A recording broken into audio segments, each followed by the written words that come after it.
सद्गुरु सुखद महिमा कही न जाए। जो कुछ कहूँ तुम्हारी कृपा, मोते कछु न बसाए।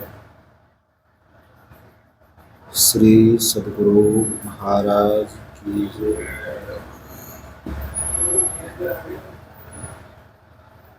श्रद्धे बाबा, श्रेष्ठ विद्वज्जनों तथा वंदनीय माता, वेद वाक्य है एको हम बहुश्याम।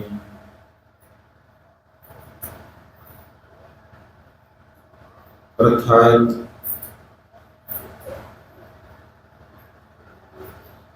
एक तत्व विभिन्न रूपों में देखा जाए।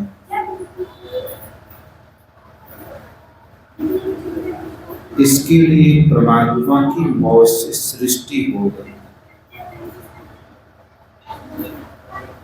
जो एक तत्व जीवात्मा है, हम आप एक तत्व जीवात्मा है, सब में एक ही एक जीव। वह जीव अपने निज स्वरूप से प्रकृति के कारण, सृष्टि के कारण नीचे उतर गया, संसार की रचना हो गई। और जब भी रचना होगी तो उसमें विकृति आएगी। यह रचना का नियम है। कोई भी पदार्थ टूटेगा अपने आप में, उसमें विकृति का, विनाश का होना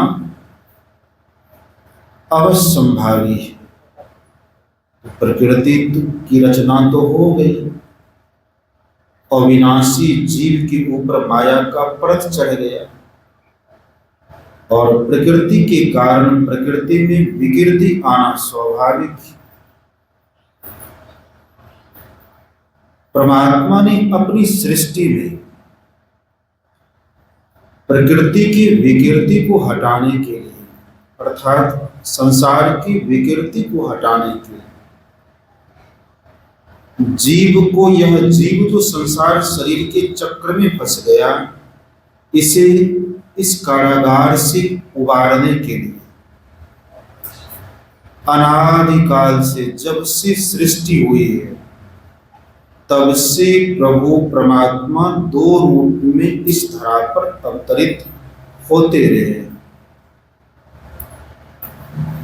परमात्मा के अवतरण का एक रूप है भगवंत अवतार,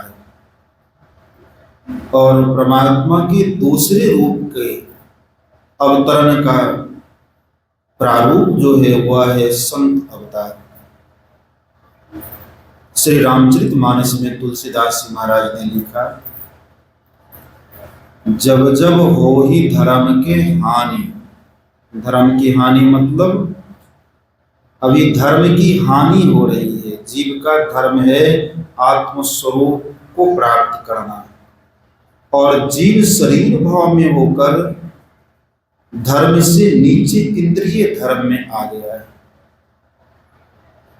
इंद्रिय धर्म में आने के कारण काम, क्रोध, लोभ, मोह, अहंकार, चीर, ईर्ष्या, द्वेष, मद, मात्सर्य इत्यादि विकार का आ जाना, फिर प्रकृति में विकृति आ जाना, यह अवश्यंभावी हुआ करता है। तुलसीदास जी कहते हैं, जब जब धर्म की हानि होती है, पृथ्वी में विकृति आ जाती है, धर्म लोप होने लगता है, जब जब हो ही धर्म के हाथ बाढ़ही असुर अधम अभिमानी। बाढ़ही असुर अधम अभिमानी क्या है?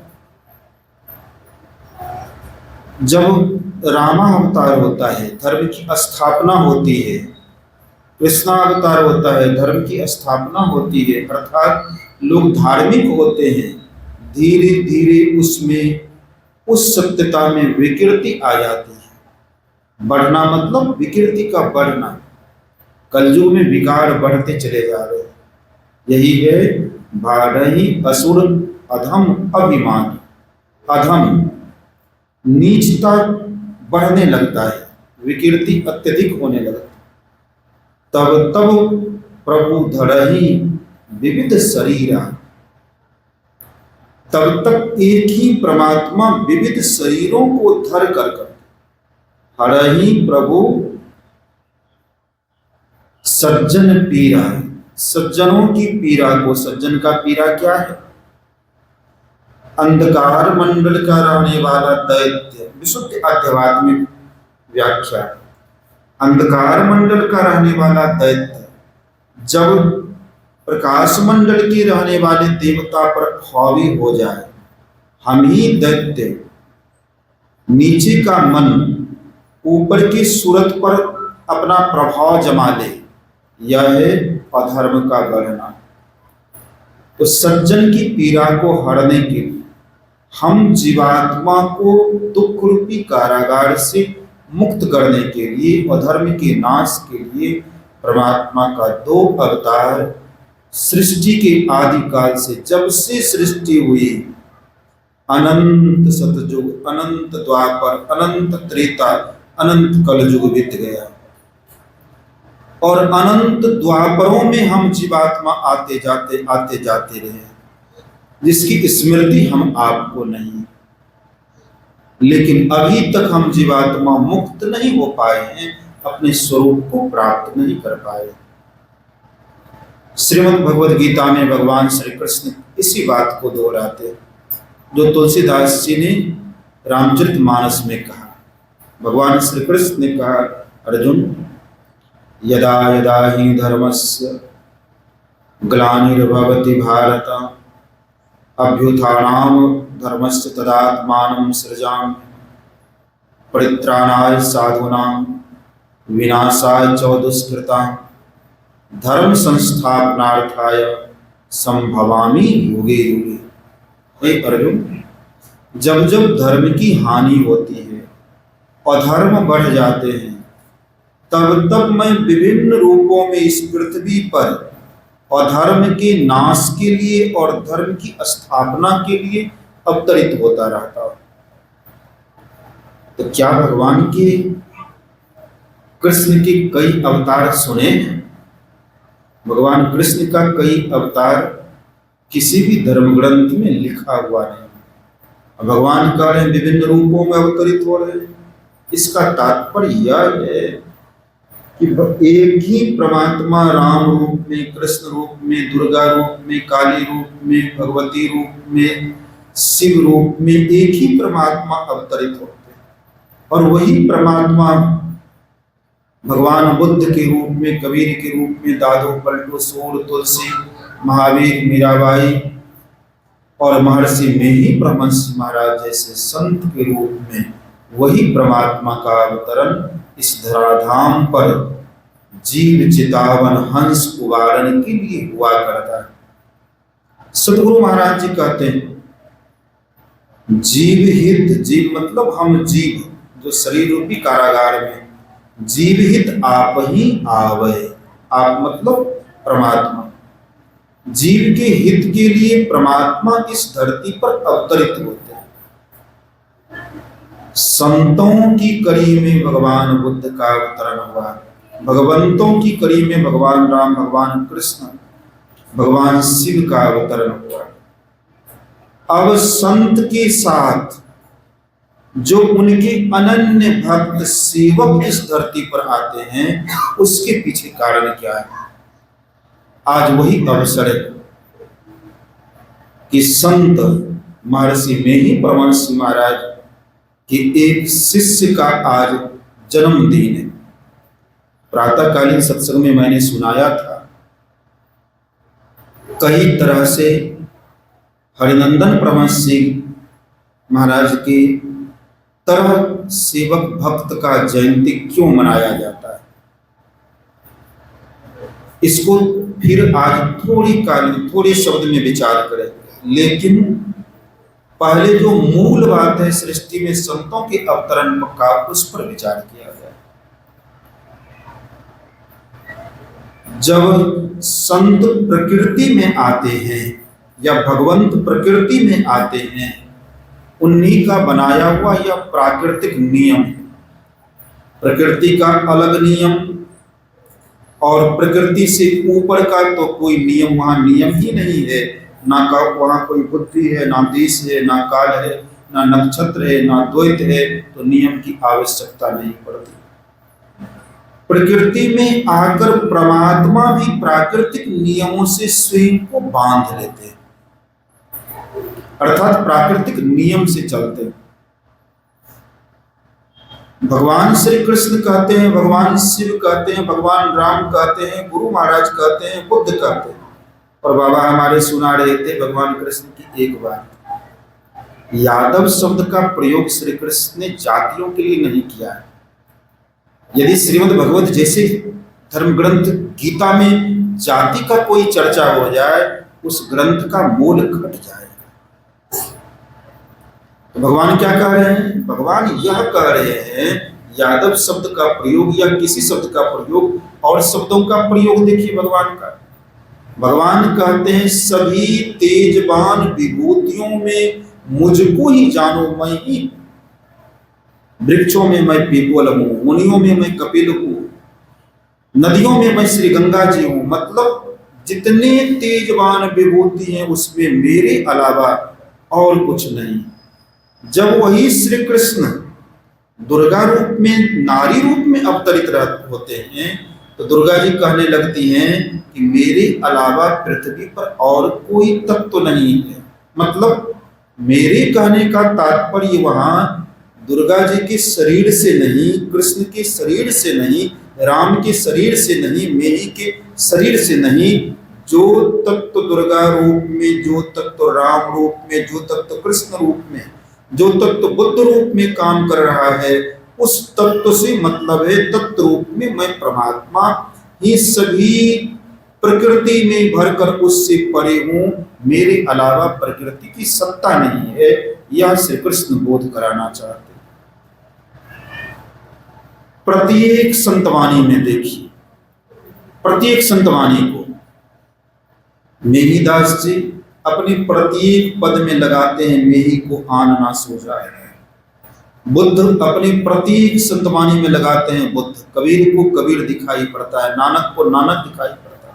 यह नहीं कि नानक देव जी का जो दाढ़ी वाला शरीर था, जिसको हम चित्र में देखते हैं, नानक शब्द का प्रयोग उस दाढ़ी वाले नानक शरीर से नहीं किया गया है।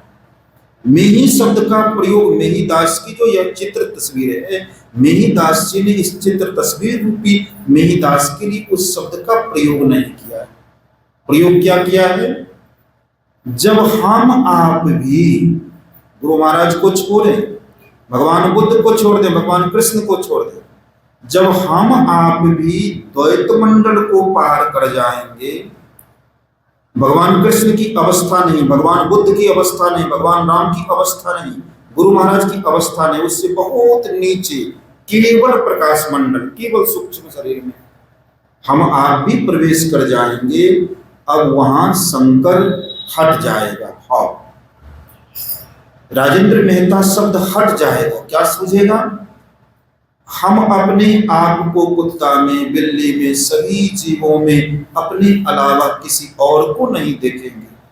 मेही को चिता रहे हैं, कबीर कबीर को चिता रहे हैं, राम राम को चिता रहे हैं, तुलसीदास तुलसीदास जी को चिता रहे हैं। तुलसीदास जी को प्रतीक भूतों में, प्रतीक जीव में तुलसीदास दिखाई पड़ता है।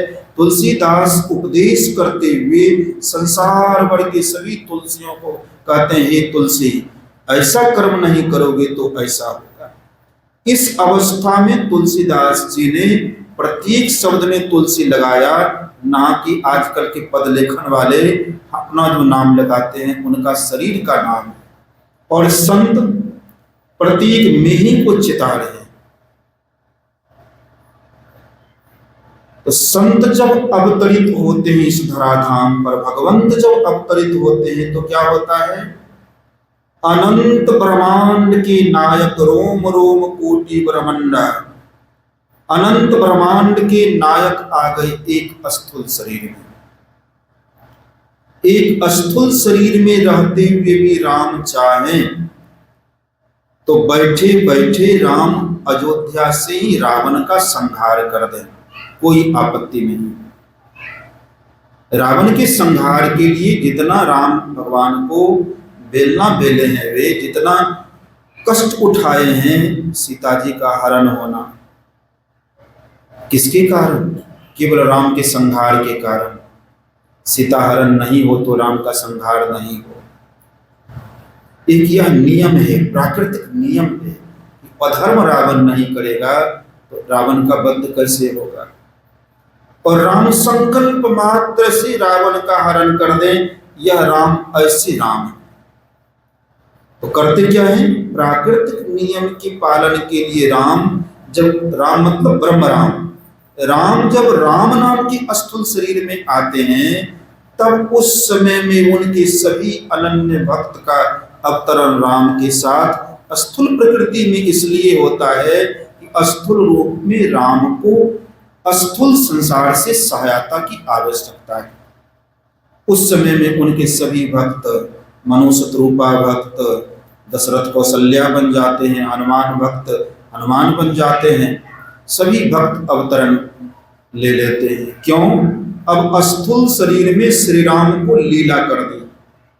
कोई भी नाटक करना होगा तो अकेले राजेंद्र बाबू नाटक भोज भंडारा यहाँ हुआ, तो कोई महात्मा चाहते निरंजन बाबा की अकेले हम जयंती मना लें, तो उसमें जयंती का यह प्रारूप नहीं होता, सबको नहीं बुलाते। तो स्थूल संसार है, स्थूल संसार का नियम है, कुछ करना होगा तो अनेक चीज को बनाना होगा। बिजली तक तो आ जाए, पंखा नहीं चले, बल्ब नहीं जले, माइक नहीं बजे, तो विभिन्न प्रकार का कर्म नहीं होगा। इसलिए प्रकृति के नियम के पालन के लिए क्या करते हैं? श्री राम संकल्प मात्र से भगवान कृष्ण को युद्ध करवाना होगा, चाहेंगे सभी यदुवंशी समाप्त, लेकिन करते क्या है? प्राकृतिक नियम का अनुपालन हो, यह एक कारण हुआ। दूसरा कारण क्या?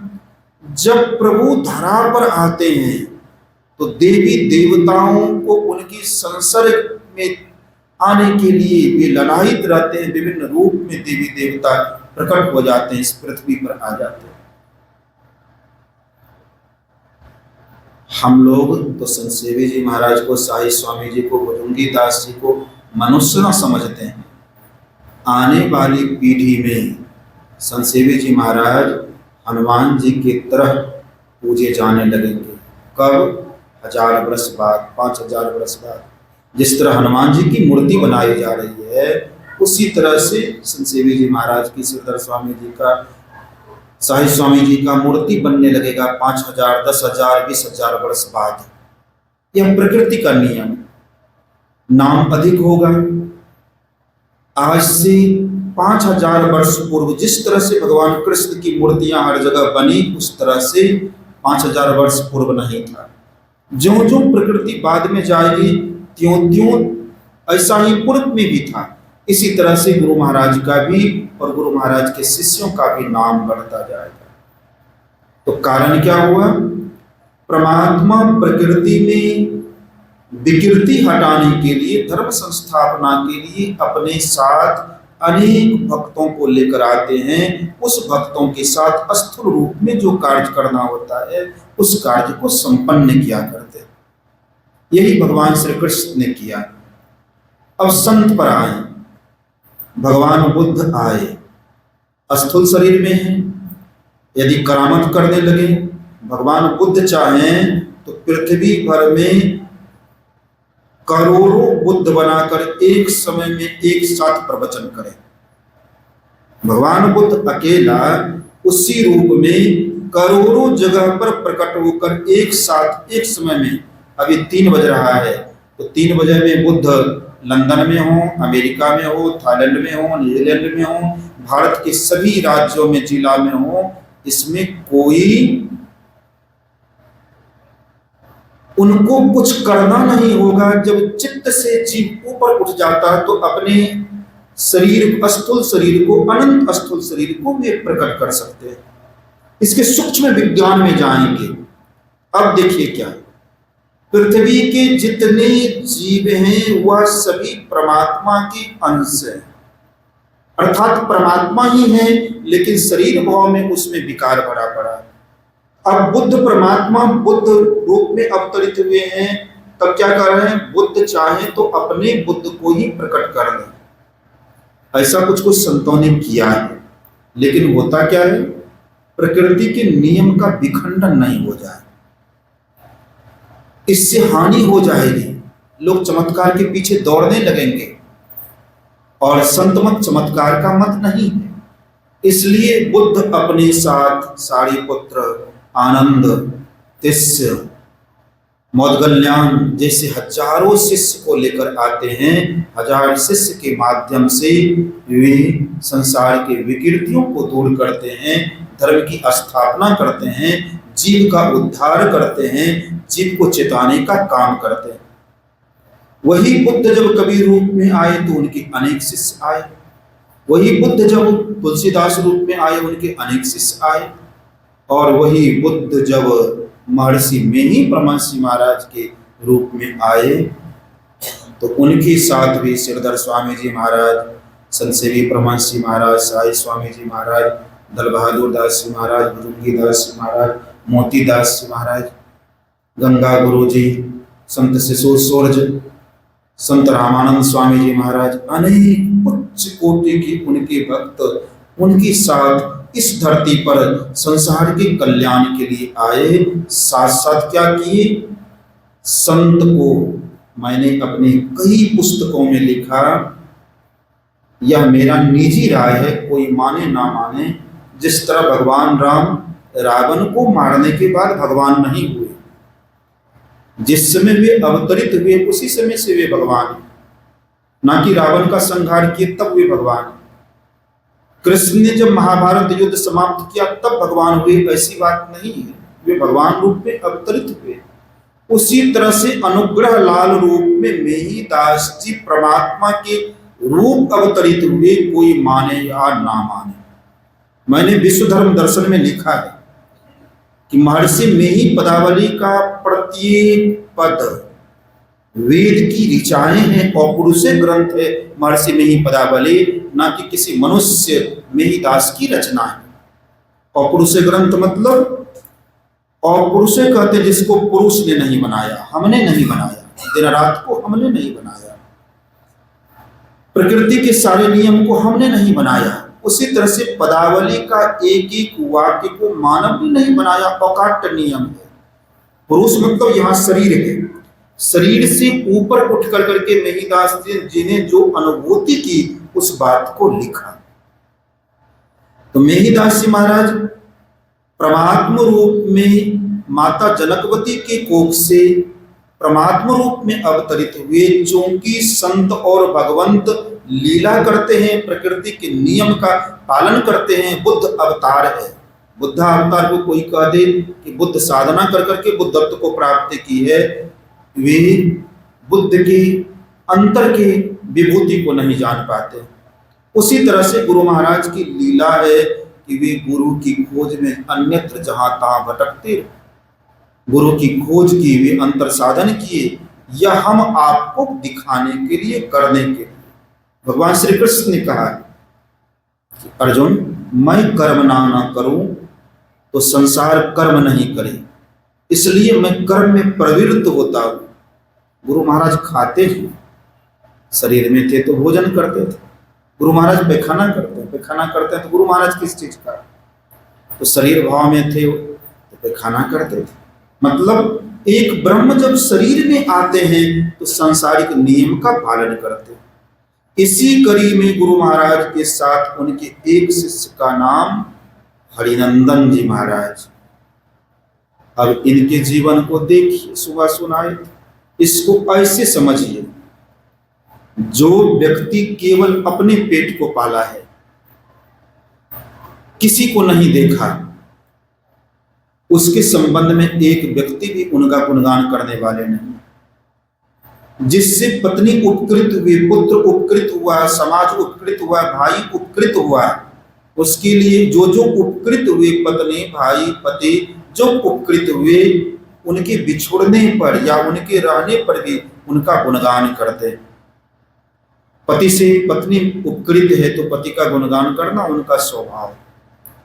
जिसने एक समाज का उपकार किया, यदि हरिनंदन जी महाराज केवल अपने समाज के उपकार में रहते, मचाहा गांव भर का उपकार करते, किसी चीज से पुस्तकालय खोलकर, डॉक्टरी कर कर करके या समाज सेवा कर करके इनसे किन्हीं का उपकार होता तो गांव भर के लोग उपकृत होकर करके इनका नाम लेते।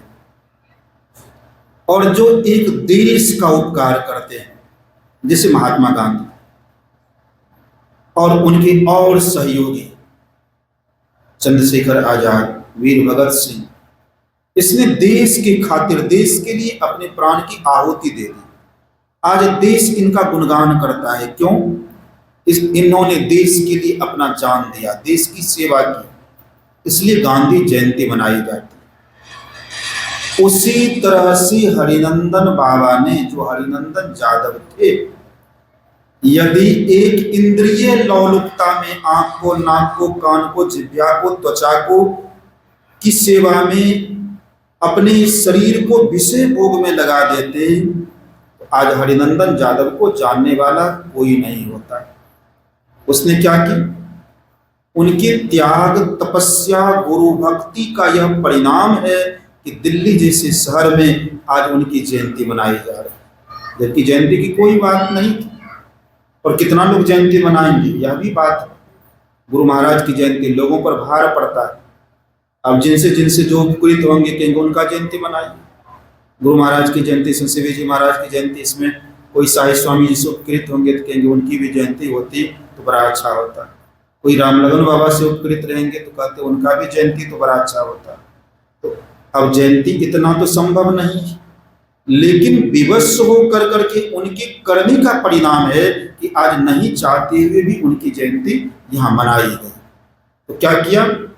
इसमें सबसे बड़ा जो कारण है वह कारण है जो अपने लिए जीते हैं, केवल शरीर के लिए जीते हैं, वे शरीर भर तक सिमट कर रह जाते हैं। और जो ब्रह्मांड नायक के लिए अपने सारे सुख सुविधा की त्याग कर देते हैं। सारी सुख सुविधा की त्याग, देखिए भाई खोल के बतलाता, सन्यासी शरीर हो कि गृहस्थ शरीर हो, मां के और पिता के उसी प्रतिक्रिया से सन्यासी का भी शरीर निर्माण हुआ है। और बीज रूप में मां और पिता का वही चीज सन्यासी और गृहस्थ दोनों के शरीर का कारण है। अब जिस घिनौने पदार्थ से शरीर का निर्माण हुआ, गुरु महाराज जी ने तो खोल करके कहा है, कार्तिक काया नीच माया मूत्र बुंद से है बनो। पर्दा डाल करके कहते हैं मूत्र बुंद से है बनो, माही पूरन बलन भरोसो जाय नहीं सकलो। गुरु महाराज कहते हैं संपूर्ण शरीर में केवल विकार ही भरा पड़ा है, केवल ऊपर से सुंदर चमड़ी का परत लगा दिया गया है, भीतर में हड्डी है, चमड़ी है, मांस है, खून है, मलमूत्र है, यह भरा पड़ा है। अब हरिनंदन बाबा ने या हरिनंदन जादव ने या हरिनंदन कुमार ने जो नाम रखते हैं, कौन सी करनी की जिसके लिए आज बहुत सारे लोग यहाँ कुब्बा घाट में 2 जगह तो हो गए, उनकी जयंती 2 जगह मनाई गई। हो सकता है मचाहा में भी लोग किए ही होंगे, हो सकता नहीं है वहां भी जयंती मनाई गई होगी। तो उनका जयंती मनाने का एक ही कारण है कि उन्होंने इंद्रियों का दमन किया, अपनी ऊर्जा शक्ति को एक ब्रह्म की सेवा में लगा दिया, एक नारी की सेवा से उन्होंने अपने जीवन को हटा लिया, एक इंद्रिय पूर्ति के सेवा से अपने जीवन को हटा लिया। उनके त्याग तपस्या का यह परिणाम है कि परमात्मा गुरु के समीप भी उनकी सानिध्य में नहीं आते तो हरिनंदन जादव को, हरिनंदन कुमार को पूछने वाला कोई नहीं होता। उन्होंने क्या किया? वे अनंत की सेवा में जवानी खपा दी। स्वामी विवेकानंद का नाम सुनते हैं? आज विश्व के आदर्श हैं युवकों का स्वामी विवेकानंद। उनकी घटना सुनाता है। जिस दिन उनके जीवन में यह घटना घटी, मैंने इनके भी जीवन चरित्र पर बड़ी बारीकी से लिखा है, इनके वैराग्य और त्याग को। इनका हृदय ललायित रहता था कि कब मचहा गांव में गुरु महाराज पधारते। इनसे हमने साक्षात्कार लिया है, तब इनके जीवन चरित्र को संतमत सत्संग के इतिहास में लिखा है। इनकी अंतर आत्मा, अंतर वेदना गुरु महाराज के दर्शन के लिए ललायित रहते थे। और जाकर ये मोती बाबा थे, उच्च कोटि के महात्मा थे, उसी गांव उनकी भी जयंती मनाई जाती है। मोती बाबा से कहा करते थे, बाबा किसी तरह गुरु महाराज को मंगाइए। तो मोती बाबा और इनका हृदय का पुकार गुरु महाराज सुन लिए।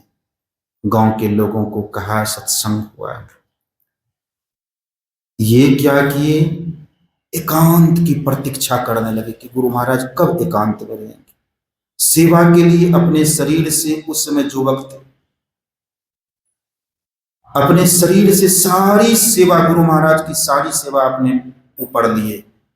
शौच के लिए पानी पहुंचाना, कमरे की सफाई, भोजन का प्रबंध, सारी सेवा को अपने हाथ में लिए। कर करके देखा कि कोई नहीं है। गुरु महाराज के कक्ष में जाकर हृदय से साष्टांग प्रणाम किया। प्रारब्ध रहा होगा, पूर्व जन्म का संस्कार रहा होगा, सबों को ऐसा नहीं होता। गुरु महाराज पूछते हैं, कौन हो? सरकार, मेरा नाम हरिनंदन है। अंतर्यामी गुरु महाराज पूछते हैं, क्या चाहते?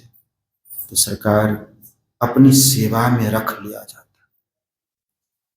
गुरु महाराज डांट कर करके भगा दिया करते थे। प्रमोद बाबा का नाम सुनते हैं ना, ये आश्रम में आते हैं, गुरु महाराज की दृष्टि पड़ जाए कि गुहाल में, गौशाला में छिप जाते थे। गुरु महाराज कई बार इनको डांट करके भगा दिया, घर जाओ, घर जाओ। भाग कर करके ये कई बार घर गए।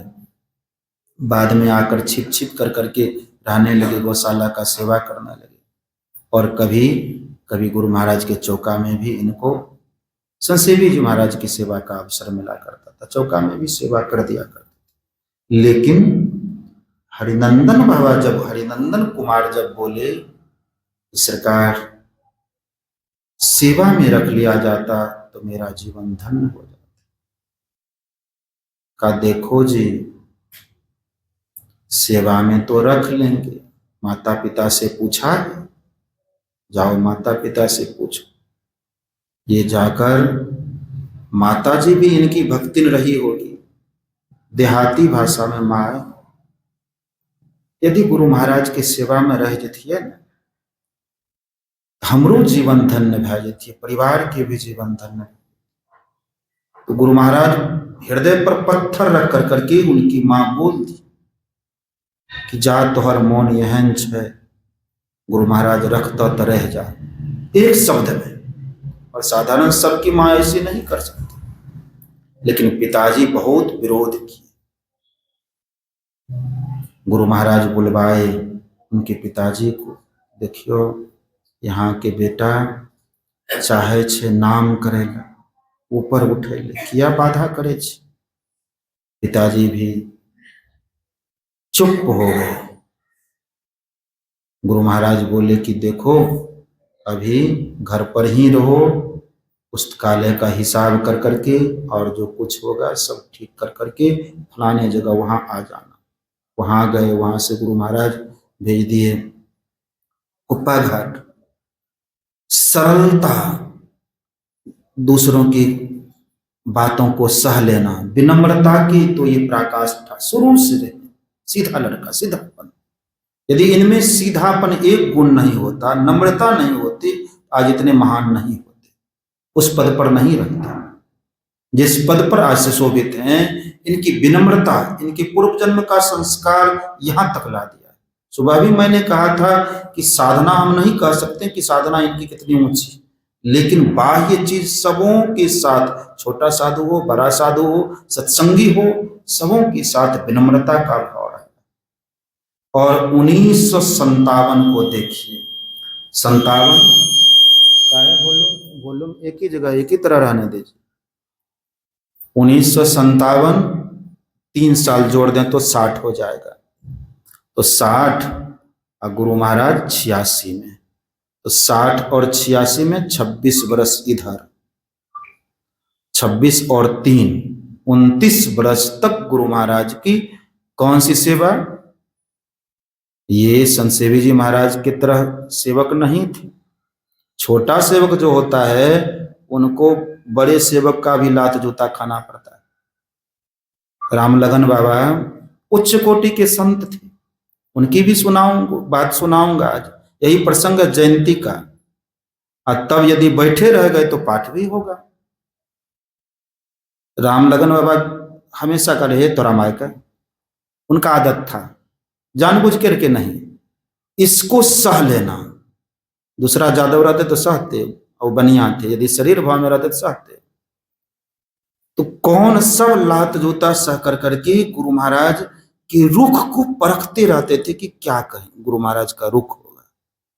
भंडारी का जो काम करते थे तो गुरु महाराज को क्या अच्छा लगेगा? गुरु महाराज को कुछ नहीं अच्छा लगेगा, केवल प्रेम श्रद्धा नम्रता भाव से बनाया हुआ भोजन ही अच्छा लगेगा गुरु महाराज को। इनकी पाक कला को देखेंगे, सारसा आश्रम में बहुत दे गए, बहुत गए, 20 साल तक प्रति वर्ष गए। जहां संतनगर में आश्रम बना है 20 साल तक प्रति वर्ष जाते रहे। 2000 से एक दिन भोजन बनाने के लिए हमको सिखा रहे थे, इस तरह ना बने हुए ना तो बड़ा सुंदर लगता है। छेना का कुछ बनाना था, तो गुरु महाराज को भोजन बनाने का भंडारी का काम किए। पहले तो बर्तन मांजने का काम किए, गुरु महाराज के कपड़ा धोने का काम किए। मुख्य रूप में संत सेवी जी महाराज थे नाखून काटना और देख रेख करना, उठाने बैठाने का काम भगीरथ बाबा का था बाद में। भंडारी मुख्य रूप में गुरु प्रसाद बाबा से पहले और सब थे, लेकिन बहुत दिनों तक गुरु प्रसाद बाबा ने भोजन बनाई। तो इनका जो देखेंगे कहीं चित्र में देखेंगे या पुराने सत्संगी से पूछेंगे तो पतले शरीर में थे, युवक थे, इन लोगों से कम उम्र के थे। तो अपने आप को सदैव छिपाए हुए अलग रखे हुए, दो बात कोई कह दिया तो सहल। गुरु महाराज को लोगों ने शिकायत कर दी, क्रुद्ध होकर के गुरु महाराज डांट करके भगा दिए, जाओ मेरे पास। चले गए बाहर, हरिद्वार तरफ आ गए। लेकिन सतगुरु महाराज जी ने पुनः दयाद्र होकर कर करके मेरे हरिनंदन को बुला दो। मेरा हरिनंदन कहाँ है? फिर बुला ली। इतने वर्षों तक लोग जवानी गुजारता है विषय भोग में, और इन्होंने जवानी को खपाया गुरु सेवा में, जिसके कारण आज ये पूज्य हो गए। लोग इनकी जयंती मनाते। तो क्यों किसका, बहुत सारे साधु महात्मा भी कौन किसका जयंती मना? स्वामी विवेकानंद की बात सुनाता, उनके जीवन में घटना कैसे घटी, इनके जीवन का 57 की घटना सुनाए कि कैसे निकले। जिस दिन स्वामी विवेकानंद के जीवन में परिवर्तन आना था, नरेंद्र के जीवन में, नरेंद्र के घर में एक ही आलू था। मां दूसरे घर में चौका बर्तन कर करके कुछ लाती थी, तो एक बेटा एक बेटी को खिलाती थी। उस दिन ना मालकिन कुछ दी, ना पड़ोसिन से मांगा कि मेरे घर में कुछ नहीं है, बेटा बेटी भूखा है, कुछ दे दीजिए, मैं कमा कर करके चुका दूंगा, चाकरी कर करके चुका दूंगी। लेकिन कोई कुछ नहीं दिया। विवश होकर करके मां उसी आलू को उबाल देती है, एक कटोरा में दे देती है, चम्मच देकर करके नरेंद्र के सामने बढ़ाती। नरेंद्र क्या किया? आधा आलू को काट कर करके खा लिया, पानी पी लिया, उस आलू को बहन की ओर बढ़ा दी। बहन क्या की? आधा आलू खा ली, मां की ओर बढ़ा दी। मां से बेटा बेटी के इस दुर्दशा को सहा नहीं गया। मां जोर जोर से नरेंद्र की मां रोने लगती है।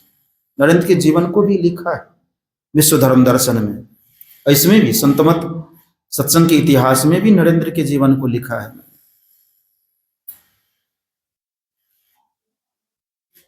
मां कहती है,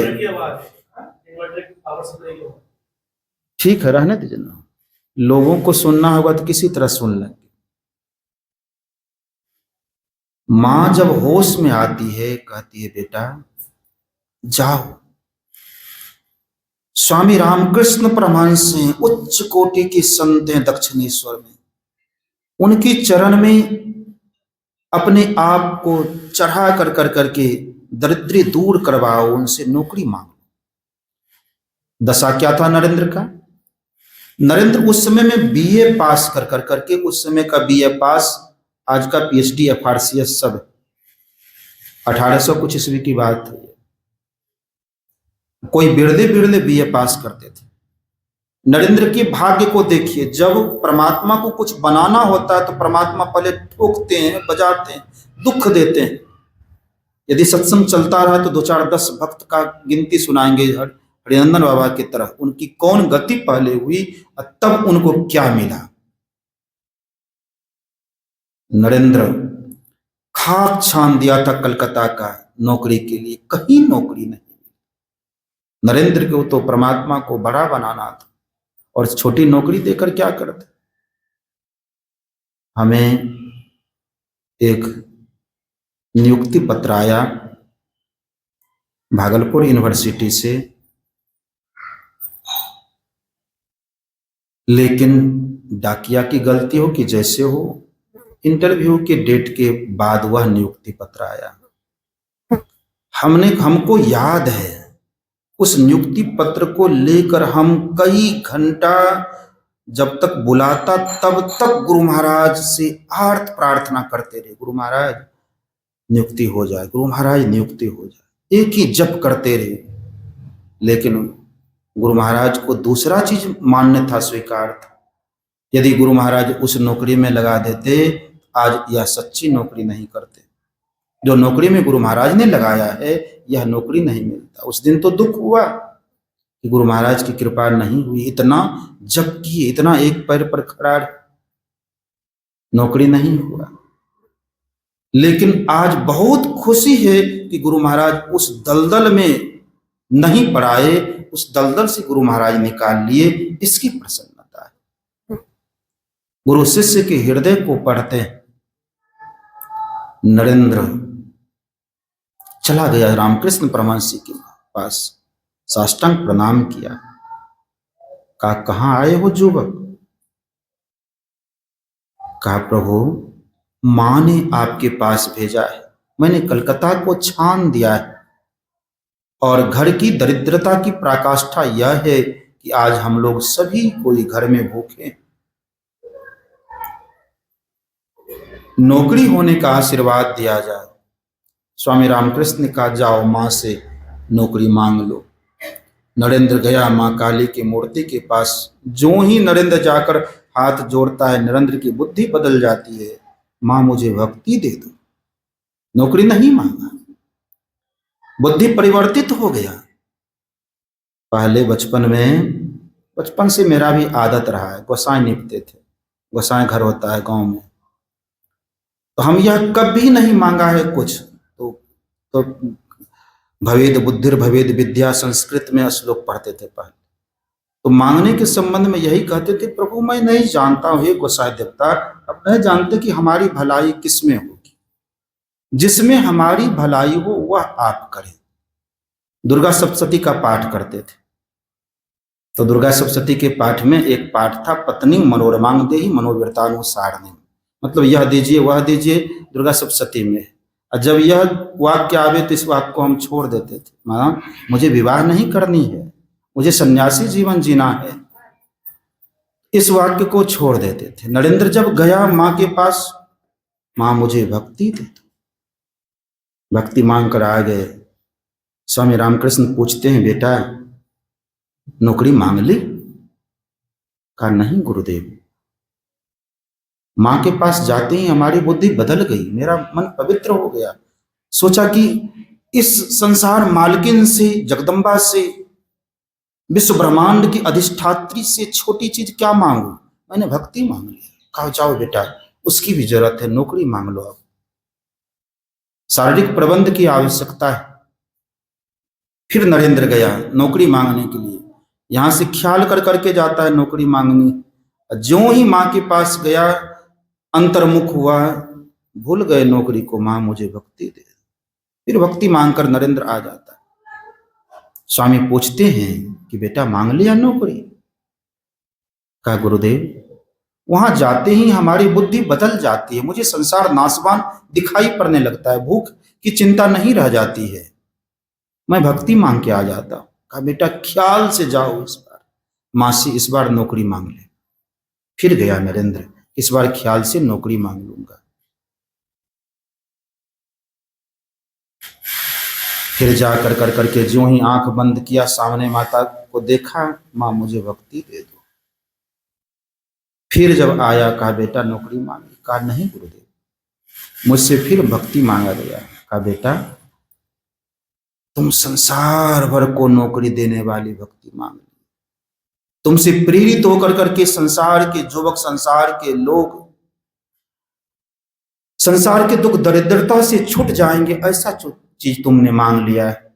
और तुम्हें नौकरी से जो धन धान्य सुख की प्राप्ति कदापि नहीं होती, वह पद प्रतिष्ठा सुख आनंद और सदा की दरिद्रता को तूने भक्ति मांगकर दूर कर दिया है। सार चीज तुमने मांगा है। जाओ वत्स, तुम भक्ति करो। उसी दिन से नरेंद्र का हृदय परिवर्तित हुआ और स्वामी रामकृष्ण की शरण में आ गए। विवेकानंद ऐसे नहीं बने।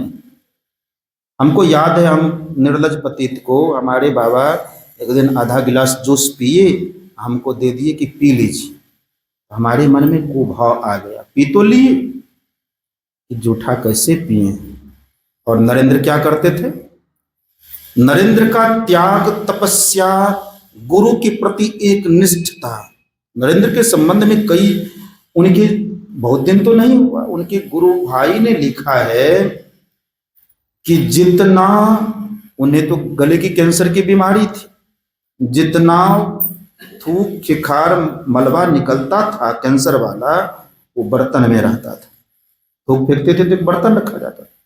नरेंद्र का ड्यूटी था साफ करने का, तो नरेंद्र उसको फेंकता नहीं था, जाकर करके घट से पी ले उस थूक को।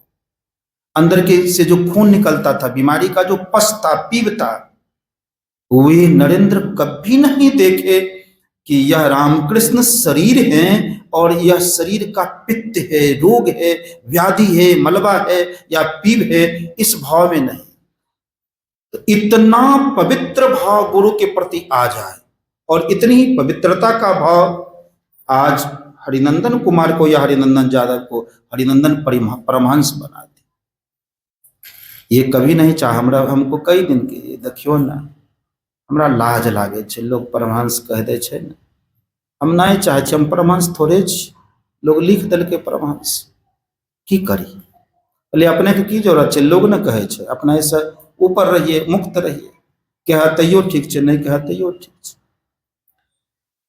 तो स्वामी विवेकानंद हो कि ये स्वामी हरिनंदन परमहंस हो, एक ब्रह्म के प्रति, गुरु के प्रति एक निष्ठता, समर्पण, भक्ति का परिणाम है कि परमात्मा आज उन्हें संसार भर में अमर कर दिए। जिस नरेंद्र को कोई नहीं जानता, उसे संसार आदर्श मानता है, स्वामी विवेकानंद। इसी कारण से सहजोबाई का नाम सुने ना? सहजोबाई को कौन पूछता है? सहजोबाई का त्याग जानते हैं? मरबा पर बैठी हुई थी सहजोबाई, अब सिंदूरदान होना था। गुरु ने इतना ही चेतावनी दी, चलना है रहना नहीं, चलना विश्वावीस, सहजो तनिक सुहाग पे कहा कुधा वैसीस। ऐ सहजो, 4 दिन की चांदनी के लिए अपने जीवन को क्या कुर्बान कर रही हो? सहजो तनिक सुहाग पे, बाहरी सुहाग पर अपने शीश को गंवा रही। चलना है, रहना नहीं है इस देश में। सहजो नहीं सोची कि मरवा पर से भाग जाएंगे तो पिता का के नाम का हंसी हो जाएगा। सहजो उठ कर करके भाग गई और गुरु का हो गई, पति को छोड़कर गुरु घर चली गई, और गुरु घर चली गई तो सहजोबाई का विवाह होता है। सहजोबाई का कौन विवाह होता है? भयाजी हरि रस पी मतवारा, वह विषय रस को नहीं पी, हरि रस को पी तो मतवारा हो गई। कैसा झूमती? 8 पहर झूमत ही बीते, डार दियो सब। तो जो इंद्रिय से अपनी बुद्धि को हटाकर परमात्मा में कर देंगे, परमात्मा का कथन है मैं उसको अपने आप में मिला लूंगा और मेरी तरह तुम्हारा सम्मान संसार के लोग करेंगे। जिस तरह से चरणदास जी महाराज की पूजा होती है उसी तरह से सहजोबाई की पूजा होती है। जिस तरह से भगवान राम की पूजा होती है, राम को बसाने वाले हृदय में हनुमान की भी पूजा उसी तरह होती है। गुरु महाराज ने कहा था संसेवी जी महाराज को प्रसन्न होकर, जहां मैं रहूंगा वहां आप रहेंगे, मेरे और आप में योग क्यों का संबंध है, क्यों के साथ योग को आना ही होगा। तो क्यों? संसेवी जी महाराज का एक चित्र देखेंगे, नाखून काटते, नाखून काटने का तरीका देखिए, जो किस एकाग्रता से लगता है ध्यान कर रहे हैं कि नाखून काट, उस तरह से उन्होंने सेवा की। इसी तरह से हरिनंदन जी महाराज ने गुरु की सेवा की, तो इनकी सेवा, इनकी पूजा, इनको देखने वाले, इनका गुणगान करने वाले आज पृथ्वी पर बहुत सारे लोग हो गए, और उन्हें इसी का परिणाम है कि इनकी आज जयंती मनाई जा रही। गुरु नानक देव जी महाराज के पंथ में 10 गुरु की प्रथा चली। हमारे पंथ में नहीं जाएगा इतना, और हमारा पंथ अभी ही बिखराव के कगार पर है। चिंता इस बात की, नानक पंथ का 10 गुरु समर्थ गुरु हुए। साधारण राधा स्वामी जी महाराज पंथ में भी शिवदयाल सिंह जी का, सावन सिंह जी तक, ये सब समर्थ गुरु हुए। अंगद देव जी महाराज उनके प्रथम शिष्य हुए गुरु नानक देव जी महाराज। तो सेवा कैसी की? यदि उनकी सेवा को गिनाया जाए तो रात 8 बज जाएगा। लेकिन एक दो प्रसंग सुनाता। नानकी, उनकी धर्मपत्नी और उनकी बहन नानकी हमेशा कहती थी कि गुरु गद्दी घर में ही रह जाता। बाबा से मैंने पूछा, अपना सही सही वो बात बोलबा है, कहियो न कि अपने की इच्छा ठीक रहे कि आचार्य बनने के, ना सही हृदय से। उनको नहीं था कि हम आचार्य पद पर आवे, वे अपने को समझते ही नहीं थे कि हम आचार्य के लायक भी हैं। वहां बहुत हल्ला हुआ, जो लोग होंगे वे जानते होंगे, नारा लगाया गया था कि हमारा आचार्य कैसा हो, फलना ऐसा हो, यह सब। लेकिन ये एक कमरा में छिपे रहते थे, कोई नहीं किसी का। मीटिंग हुआ और सर्वसम्मति से पास हुआ कि हरिनंदन बाबा को आचार्य बनाया जाए। नानकी और नानक देव जी महाराज की धर्मपत्नी कहती थी कि गुरु गद्दी घर में ही रहे, पुत्र को ही मिले। तो नानक देव जी क्या कहते थे? या कोई पैतृक संपत्ति है कि बेटा का संपत्ति बाप का संपत्ति बेटा का हो, या कोई पैतृक संपत्ति नहीं है, या अधिकारी का संपत्ति है, तुम्हारा बेटा अधिकारी होगा तो गुरु गद्दी उसी को मिलेगी। नानक देव जी महाराज ने कहा, बेटा सुबह सत्संग करना है, और कड़ाके की ठंडी थी, हाथ हाथ कांपता था उस समय में। कहा बेटा कपड़ा को धो लो जाकर तालाब में, और रात भर में सुखा कर करके तैयार कर दो ताकि सुबह पहनकर सत्संग करेंगे। का बुढ़ा पागल हो गया है, इतनी ठंडी में हार हार कांपता, मैं तालाब पर जाऊं मर जाऊं, मरूं कि कपड़ा धो, तैयार नहीं। कहा लाना, सुबह सत्संग करना है, जाओ कपड़ा धोकर सुखा लो। रात्रि का 12 बजे, हार हार कांपे, जल को छूना बर्फ की तरह, कपड़ा लेकर चले गए। गुरु आदेश का पालन, तालाब में धोया, मर नहीं गए, अमर हो गए। और पंखा से कपड़ा को सुखाते सुखाते झेलते झेलते रात भर खड़ा होकर करके कपड़ा रात भर में सुखाया, चपोत कर सुबह गुरु के चरण में रखा। तो पंखा झेलते हुए हरिनंदन बाबा को देखिए कि ये गुरु महाराज को जब पंखा झेल रहे हैं तो पंखा झेलने का तरीका क्या है। यदि गर्मी लग गई हमको तो पंखा कैसे झेलेंगे। पंखा झेलने वाले को गर्मी लगे तो ये पंखा झेल पाएंगे, ये पंखा नहीं झेल पाएंगे। सेवक धर्म अत्यंत कठोर, सबसे धर्म, सेवक का धर्म कठोर, सबसे धर्म, सेवक धर्म सबसे कठोर बतलाया गया, कठोर है। तो सेवक यदि अपना सुख चाहेगा तो वह सेवा नहीं कर पाएगा। रात रात भर खड़ा रहना गुरु महाराज कब उठ जाए। हम शाही स्वामी जी का सेवा देखे, पंकजाबा रहते थे, छोटा भाई है पंकजाबा, उनके पैखाना मार्ग में हाथ दे करके पैखाना निकालते थे, अपने हाथ में हाथ धोते थे। एक ज्ञानी नाम का उनका सेवक था, रात भर मुराठा बांध कर करके टॉर्च लिए खड़ा है दरबान की तरफ। तब कोई कुछ न कुछ प्राप्त किया है। हंस हस कंत ना पावई, जो पाया सो रोए। हरिनंदन बाबा का त्याग तपस्या है कि महर्षि हरिनंदन परमहंस हो गए और संत मत के वर्तमान आचार्य हैं, ना कि ऐसे यह पद मिल गया। गुरु नानक देव जी महाराज ने कहा कि देखा तुम्हारा बेटा अधिकारी है गुरु आज्ञा का, गुरु उत्तराधिकारी का, इसका उत्तराधिकारी का लहना है उत्तराधिकारी। फिर कहा और कोई परीक्षा ले लीजिए। गुरु नानक देव जी महाराज ने क्या किया, एक तस्तरी को, जिस चीज का तस्तरी हो उस समय में एल्युमिनियम होगा या कुछ होगा, तालाब में फेंक दिया। और फिर रात में कहा बेटा गलती से तालाब के पास गए और तस्तरी तालाब में गिर गई, उसको ले आओ, धो मांझ कर करके रख दो, दूसरी तस्तरी नहीं है कि कल सुबह जलपान होगा। बेटा कहता है बुढ़ा या फिर गंदे तालाब में रात में जाऊं, फिर स्नान करूं। और यही बात लहना को कहा गया, लहना तुरंत गंदे तालाब से, वह गंदा तालाब में फेंका गया था जहां लोग मलमूत्र त्याग करते थे, सड़ा हुआ जल था, उसमें जाकर नदी, घर का नाला का पानी उसमें जाता था। लहना जाकर तस्तरी निकाल कर धो मांझ कर कर करके पवित्र कर करके अग्नि में तपा कर करके गुरु के सामने हाजिर की।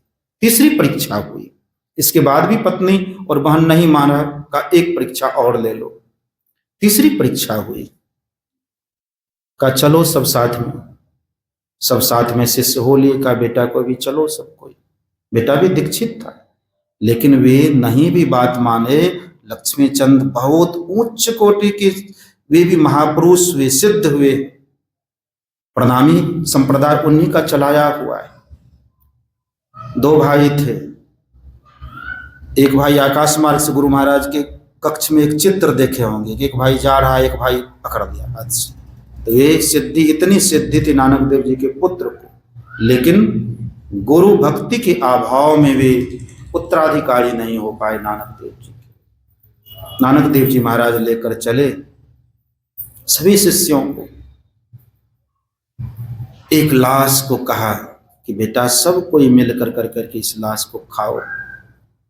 कहा अब इस बूढ़े की बुद्धि अधिक विकृति है, बिगड़ गई, ना बेटा लाश खाए ना और सब शिष्य कैसे लाश को खाए। यह लहना जाकर कर करके घूमने लगा लाश की तरफ। कहा क्या देखते हो पुत्र। कहा गुरुदेव देखता हूं कि किधर से खाया जाए। कहा जिधर से मन हो उधर से खा। जो ही लाश पर मुंह लगाया, लाश को तो हाथ से नहीं खा लेंगे, बात रोटी है कि हाथ से खा लेंगे, वो तो मांस है, मांस की तरह खाना होगा। जो ही कौर मारे लाश पर कि वही लाश तो आज प्रसाद है, नानक पंथ का हलवा में परिवर्तित हो गया। इस कठिन परीक्षा के बाद वे शरीर से मिलाकर करके अंगद नाम रखा कि तुम ही मेरे गुरु, मेरे गुरु गद्दी के अधिकारी। उसी तरह से गुरु महाराज हरिनंदन बाबा या हरिनंदन कुमार के भविष्य को देख रहे थे। कि इससे समाज का उपकार करना है, संत मत का एक आचार्य बनेगा। उस तरह से गुरु महाराज जी ने तपाया और उस तपाने में सोना छिटक जाए जौहरी के हाथ से तपाने के समय में, तो वह नहीं तपाया जाएगा तो चमकेगा नहीं। सोना को पहले तपना पड़ता है तब चमकता है। तो ये जिनकी जयंती उन्होंने भी पहले तपा और उस तपने का आज परिणाम है कि लोग उनके जन्मदिन पर यहां सत्संग कर रहे हैं। वही दशा दूसरे गुरु की हुई, वही दशा तीसरे गुरु की हुई। अंगद देव जी के शिष्य हुए रामदास जी महाराज, रामदास जी महाराज के शिष्य हुए अमरदास जी महाराज। अमरदास जी क्या करते थे?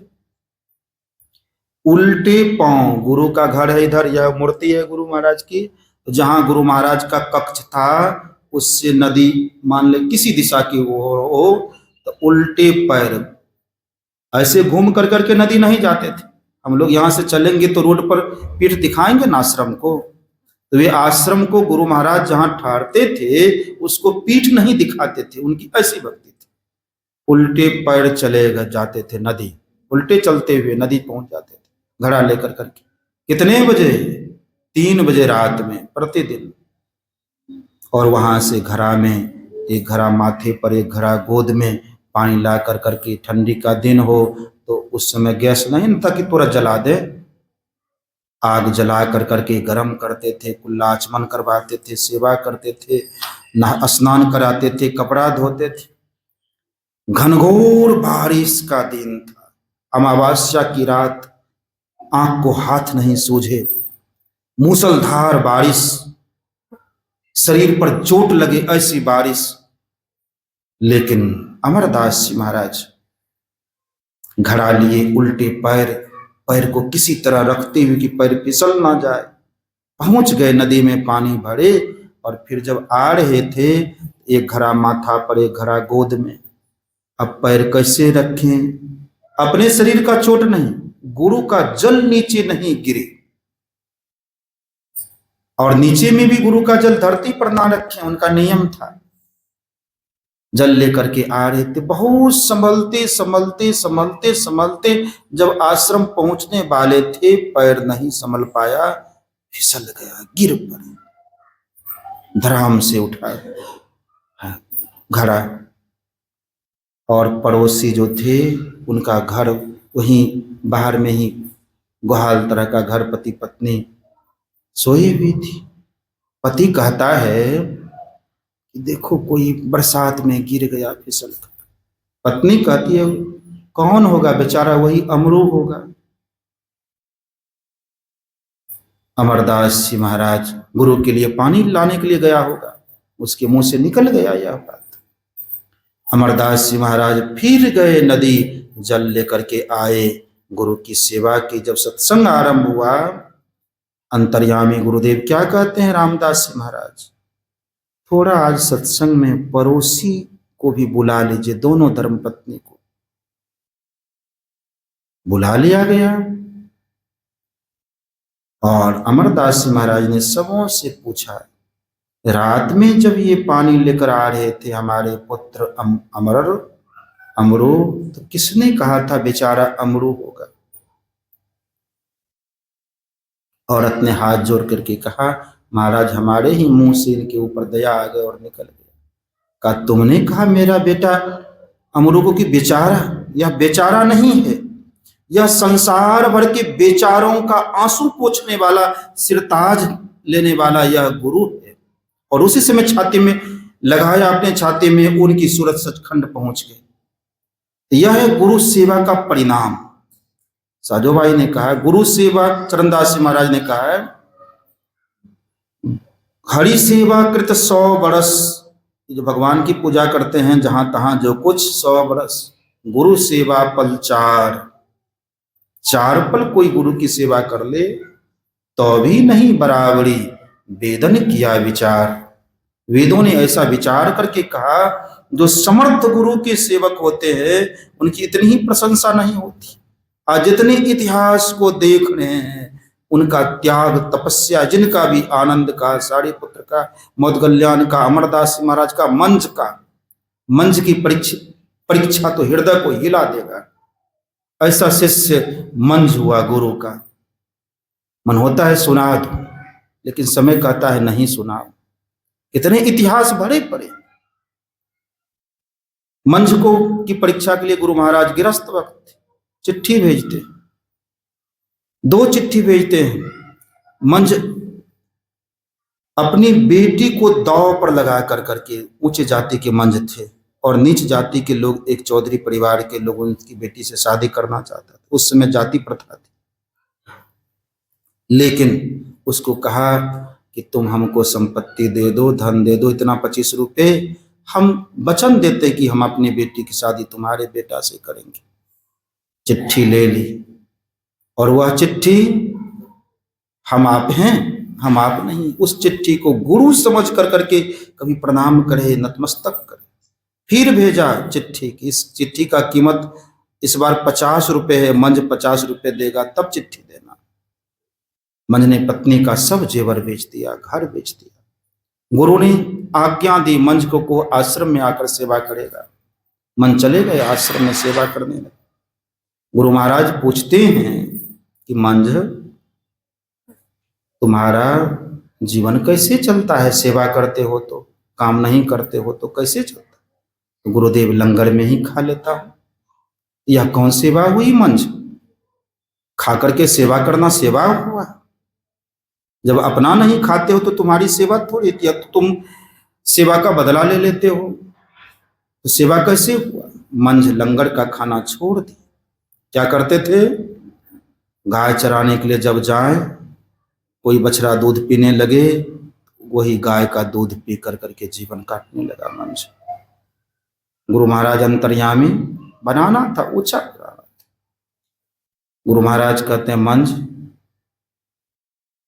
लंगर छोड़ दिए तो अब कैसे खाते? गुरुदेव गाय जब बछड़ा पी लेता है तब मैं भी उसी दूध को पीकर जीवन व्यतीत कर लेता। का मंझ यह कैसे सेवा हुआ? कैसी सेवा तुम्हारी? आश्रम के गाय का दूध पी लेते हो तो सेवा कैसी? मंझ दूध भी पीना छोड़ दिया गुरु आज्ञा से। तब झाग जो बच जाए दूध का बाद में, जो पी जिसमें कोई हानि नहीं, वही चाट करके मंझ रहने लगा। गुरु ने उसको भी मना करवा दिया। मंझ का जब प्राण व्याकुल होने लगा, सुधा प्रकाष्ठा पर पहुंच गई, तो मंझ एक दिन आंख का दूध तोड़ कर करके पीना चाहा, उसकी आंख में लग गई, आंख खत्म हो गया, आंख की रोशनी चली गई। मंझ आते समय एक नरहा कुआं में गिर पड़ता है। गुरु महाराज अंतर्यामी चलते हैं कि मंझ चलो, मंझ कहाँ है? मंझ के ऊपर कोई मुसीबत? बेटा मंझ कहाँ? गुरुदेव कुआं में गिरा पड़ा। गुरु महाराज लगा करके जो ही छाती से लगाते हैं, मंझ की दिव्य दृष्टि खुल जाती है। बाहरी आंख की बात क्या, तो जिस किसी ने जो कुछ ऊंचाई को प्राप्त किया है अध्यात्म जगत में, वह उनकी त्याग और तपस्या का परिणाम है। हरिनंदन परमहंस महाराज का यह जो जयंती, कहीं भी कुप्पा घाट हो, मचाओ या जो कुछ भी लोग उनको मानते हैं, उनके जीवन का जवानी को विषय भोगों में नहीं, जवानी को गुरु सेवा में गुजारा, निजी स्वार्थ में नहीं, कमाई धमाई में नहीं। हमारे बाबा ने कहा था रामानंद स्वामी जी कि नकली आईएएस की नौकरी छोड़ देंगे तो सच्चा आईएएस बनाऊंगा। उस समय मेरे मन में होता था क्या कहते बाबा, पीजी की परीक्षा थी, अब बाबा कहते थे ध्यान कर लीजिए तब जाइएगा। अल्टर लगता था कि परीक्षा आ जाए भाई, ध्यान करेंगे तो लिखेंगे क्या, कुछ देख कर नहीं जाएंगे तो। और बाबा की बात को नहीं मानते थे। बाद में समझा कि बाबा कहना क्या चाहते थे। तो जिसने गुरु आज्ञा का पालन किया, जिसने अपने जीवन को कुंभकार के हाथ में समर्पित कर दिया, अब कुंभकार का मन है मिट्टी का चिलम बनावे कि मिट्टी का सुराही बनावे। तो गुरु महाराज ऐसे कुंभकार हैं जो सुराही, चिलम नहीं सुराही बनाते, सुराही नहीं उससे भी देवतुल्य बना देते हैं, मूर्ति बना देते हैं, जिस मूर्ति की पूजा होने लगती। तो महर्षि में ही परमहंस जी ने हरिनंदन रूपी मिट्टी को ऐसा तरासा कि हरिनंदन परमहंस की मूर्ति बिकती है पूजा होने के लिए। क्यों? तो हरिनंदन नाम की मिट्टी ने महर्षि मेही नाम के कुम्हार को समर्पित कर दिया कि आप चाहे जो बना दो इस शरीर का, चाहो से मोही बना दो, गुरुदेव दानी तारन, सब भव व्यथा विदारन, मम सकल काज सारन, अपना तरस दिखा दो। जो कोई अपने अंतर के भाव से, अंतर भाव से पुकार करेंगे, गुरुदेव मैं नहीं जानता, आप जैसा चाहो वैसा बना दो। गुरु को जो समर्पित कर देते हैं, अपनी बुद्धि नहीं चलाते। जब तक द्रौपदी का बुद्धि रहेगा तब तक तो अपना बल है। द्रौपदी पुकार रही है, हे द्वारिका नाथ राखो मेरी लाज शरण में तेरी। वही पुकार हम आपका है। गुरु गुरु तो पुकारते हैं, बुद्धि तो अपनी चलाते। पता नहीं चल पाता कि बुद्धि हम अपनी चलाते, अपने अनुसार गुरु महाराज को चलाना चाहते हैं। इस तरह गुरु महाराज हो जाता है, या समर्पण नहीं, पुत्र हो जाता है, पत्नी ऐसी हो जाती, तो अपने अनुसार ना चला रहे। गुरु को समर्पित कहा कि हरिनंदन परमहंस तो वो मिट्टी को समर्पित कर दी। हम समर्पित नहीं कर पाए, इसलिए हमारा नहीं हो पाता है। समर्पण का तात्पर्य संतमत दर्शन का एक चैप्टर है समर्पण। उसमें 42 विषय पर भक्त को, एक सत्संगी को आवश्यकता क्या है, सब पर लिखा गया कि किस प्रकार के विरह में अपने अंदर में गुरु का दर्शन होगा, कैसा विरह होना चाहिए। साईं स्वामी जी ने कहा, विरह में निंद ना खोया भजन गाने से क्या, ऐसा विरह चाहिए। समर्पण कैसा चाहिए? सत्संगी तो रोज गाते हैं, सब कुछ समर्पण कर गुरु की सेव करनी चाहिए। यह केवल मौखिक बैखरी बानी है। शिकारी आएगा, दाना डालेगा, जाल बिछाएगा, लोभ से बचना नहीं, पर परा रहे हैं सब क्षेत्र छरा परा परा पर कर रहे हैं, लेकिन समर्पण नहीं हो पा रहे। स्तुति प्रार्थना हृदय का पुकार है, डॉक्ट्रिन ऑफ हार्ट ना कि डॉक्ट्रिन ऑफ माइंड है। हृदय से गुरु को पुकारें, और गुरु सामने खड़े नहीं हो गए तो यह पुकार नहीं। इस पुकार से, सच्ची पुकार से यदि गुरु को पुकारें, यदि सच्चे समर्पण से गुरु को समर्पित अपने आप को कर दें, गुरु के हाथ में कर दें कि गुरु जैसा चाहो तुम बनाओ, इसके लिए क्या करना होगा?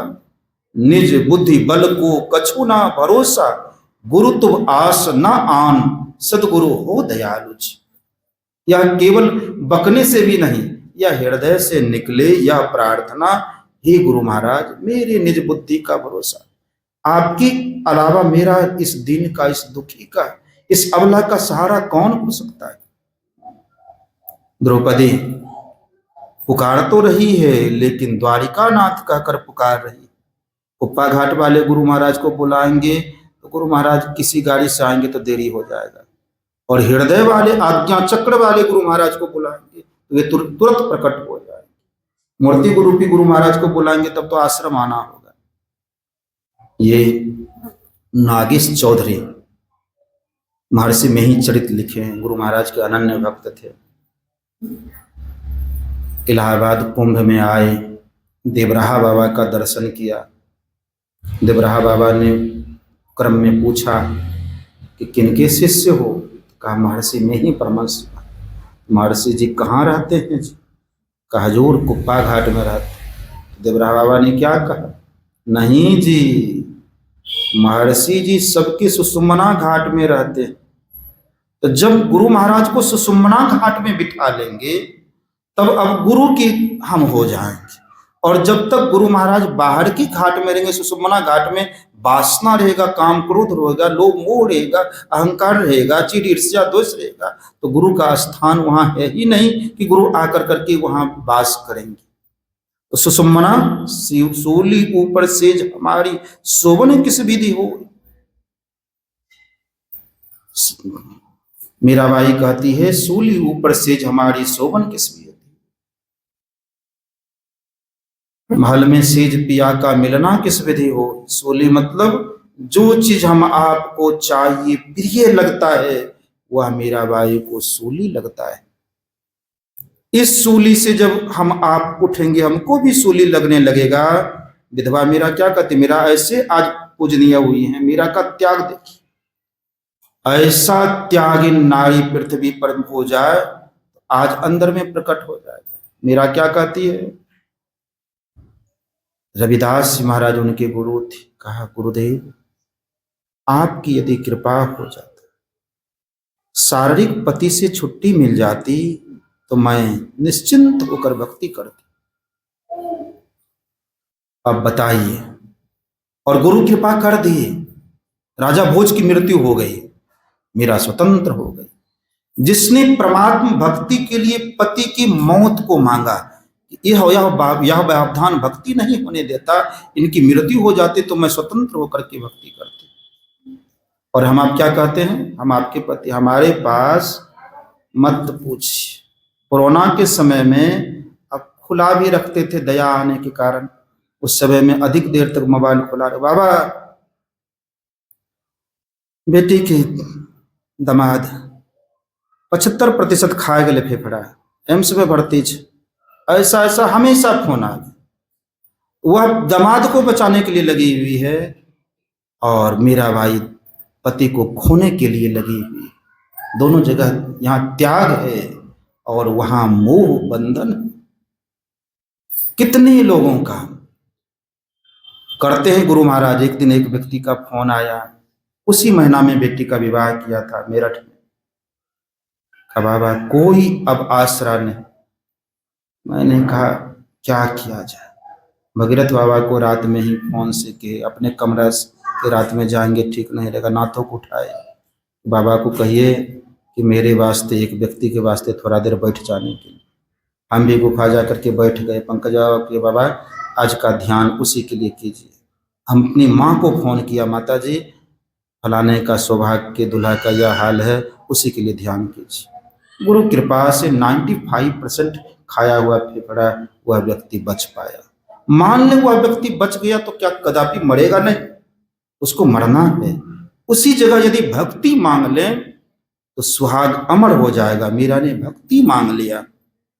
मीरा ने पत्र लिखा तुलसीदास जी महाराज को कि तुलसीदास जी महाराज, गुरु कृपा से पति का संग तो छूट गया है, लेकिन देवर और देवरानी के कारण भक्ति नहीं हो पाती है। राणा और उदा बहुत तंग क्या करते और राजमहल में भक्ति नहीं होती, आप मार्गदर्शन करें।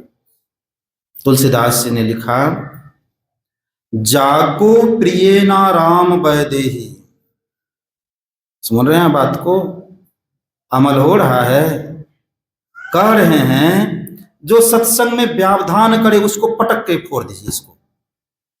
यही इसका अर्थ है। क्यों सुनाए? एक व्यक्ति का फोन आया इसलिए यह सुनाए, प्रसंग अनायास आ गया।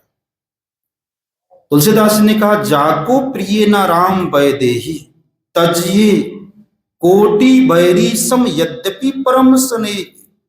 यद्यपि हृदय का टुकड़ा पति हो, पत्नी हो, पुत्र हो, जो राम के भजन में व्यावधान करता हो, मोबाइल या बातचीत, उसको फोड़ दीजिए, तोड़ दीजिए, करोड़ों दुश्मन के समान छोड़ दीजिए। तजिए कोटि बैरी सम, करोड़ों दुश्मन के समान त्याग दीजिए। यद्यपि वह परम स्नेही क्यों ना हो। भाई लाख करोड़ जमा कर लोगे, बिगड़ने वाला है। राख है, राख का महल जमा कर लोगे, धन जमा कर लोगे क्या? गुरु रूपी धन को हरिसा हीरा छाड़ कर करे आन की आस, ते नरजमपुर जाएंगे सतबा से रैदास। हरि हरि रूपी हीरा को छोड़ कर करके हम मोबाइल का आशा करते हैं, ते नरजमपुर जाएंगे। रैदास जी महाराज क्या कहते हैं? रविदास जी महाराज उच्च कोटि के संत, वे कहते हैं ते नरजमपुर जाएंगे। जमपुर क्या है? यही जमपुरी खाना है। चिलर मच्छर पुलवा पिपरी जोनी में आना, विभिन्न जोनियों में जाना, या जमपुरी खाना। ते नरजमपुर जाएंगे सत्यभा से रैदास। जिनको गुरु के प्रति प्रीति नहीं है, जो गुरु के लिए मोबाइल त्याग नहीं कर सकते हैं, सत्संग नियम का उल्लंघन करते हैं, तो वे चाहें कि हमारी भक्ति में उन्नति हो, तरक्की हो, रूहानी तरक्की हो, यह तो संभव नहीं। तजो पिता प्रहलाद विभीषण भाई भरत महतारी। तुलसीदास ने कहा, मैं नहीं कहता, उदाहरण देखो कि परमात्मा की भक्ति के लिए तजो पिता प्रहलाद ने बाप को छोड़ दिया, हिरण्यकशिपु को। भरत महतारी, भरत ने मां की कई का त्याग कर दिया, विभीषण भाई का त्याग कर दिया। उसी तरह से बेटा के कारण यदि भक्ति बाधा हो तो छोड़ दो, संपत्ति के कारण भक्ति में बाधा हो छोड़ दो, संसार भक्ति में बाधा करो त्याग कर दो। तब कोई, जब तक कोई हरिनंदन बाबा के तरह त्याग तपस्या नहीं करेंगे तब तक भक्ति में अंदर में गुरु का कुछ नमूना उतरे यह संभव नहीं है। मीराबाई गृह त्याग कर दी, साधुओं की मंडली में चली गई, साधना करने लगी। और जब मीरा का असली विवाह हुआ, अब क्या गाती है मीरा? पहले तो सूली ऊपर सेज हमारी गाती थी, अब क्या गाती है मीरा? मीराबाई कहती है, सुखमन सेज बिछावो गगन में, सुखमन सेज पर बाजू बंद करूला सोहे मांग सिंदूर भरी, सेज सुखमना मीरा शोभे सुबह आज घरी। अब विधवा मीरा को सिंदूर की क्या जरूरत?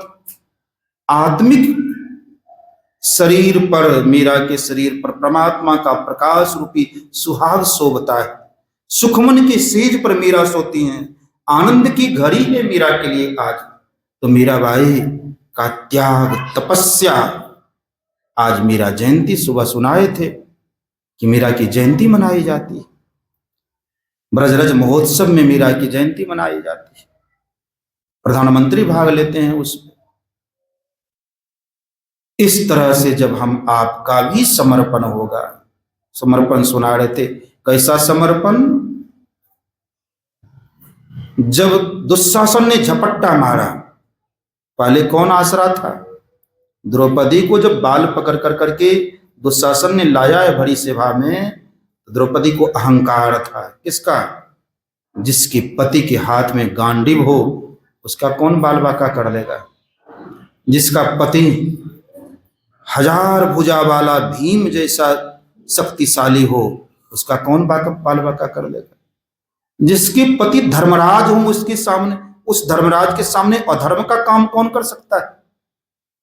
और जिसका गुरु द्रोणाचार्य हो उस नारी का कौन बिगाड़ क्या सकता है? जहां कृपाचार्य जैसे गुरु हों उसका कौन क्या बिगाड़ेगा? और जहां अखंड बाल ब्रह्मचारी पितामह भीष्म हो, द्रौपदी आंख से सहायता मांगती है, बोल करके नहीं, देखती है युधिष्ठिर को। देख नहीं रहे हो युधिष्ठिर? आंख से प्रतीक कहती है, बोली से नहीं। देखो युधिष्ठिर, तुम्हारी पत्नी का यह दशा, माथा गिरा लिए युधिष्ठिर, हार चुके थे, वचनबद्ध थे।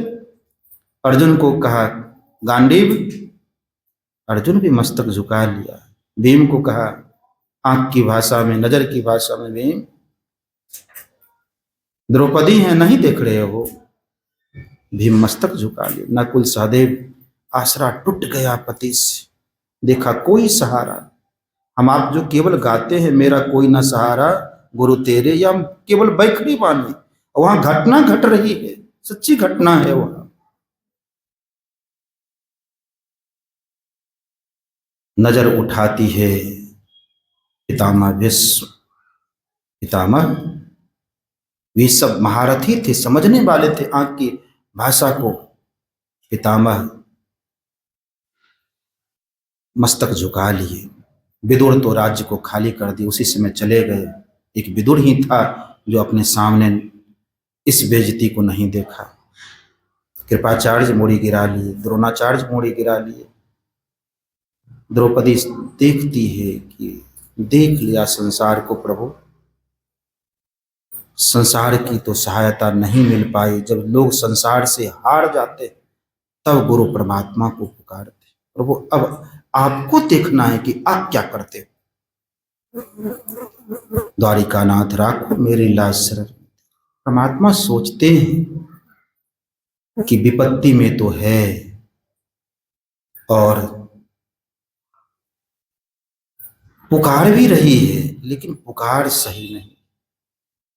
भगवान ने तुरंत बुद्धि को बिगाड़ा, दुशासन की बुद्धि को बिगाड़ा और द्रौपदी के बुद्धि को सुधारा। दुशासन जो ही झपट्टा मारा, द्रौपदी अब निर्बल हो गई। दोनों हाथ समर्पित कर करके कहती है, हृदयेश राखो मेरी लाज। जब द्रौपदी का समर्पण पूर्ण हुआ, भगवान साड़ी के रूप में प्रकट हो गए। नारी भी साड़ी की साड़ी बिछनार। उसी प्रकार से जिस दिन, जिस घड़ी, जिस रात हम गुरु महाराज को समर्पण कर देंगे, प्रभु तेरे अलावा कोई नहीं, उस रात घटना घट जाएगी, गुरु महाराज को प्रकट होना हो जाएगा। तो इस तरह की भक्ति जो करते हैं, अपने आप को गुरु को, परमात्मा को, संत को समर्पित कर देते हैं,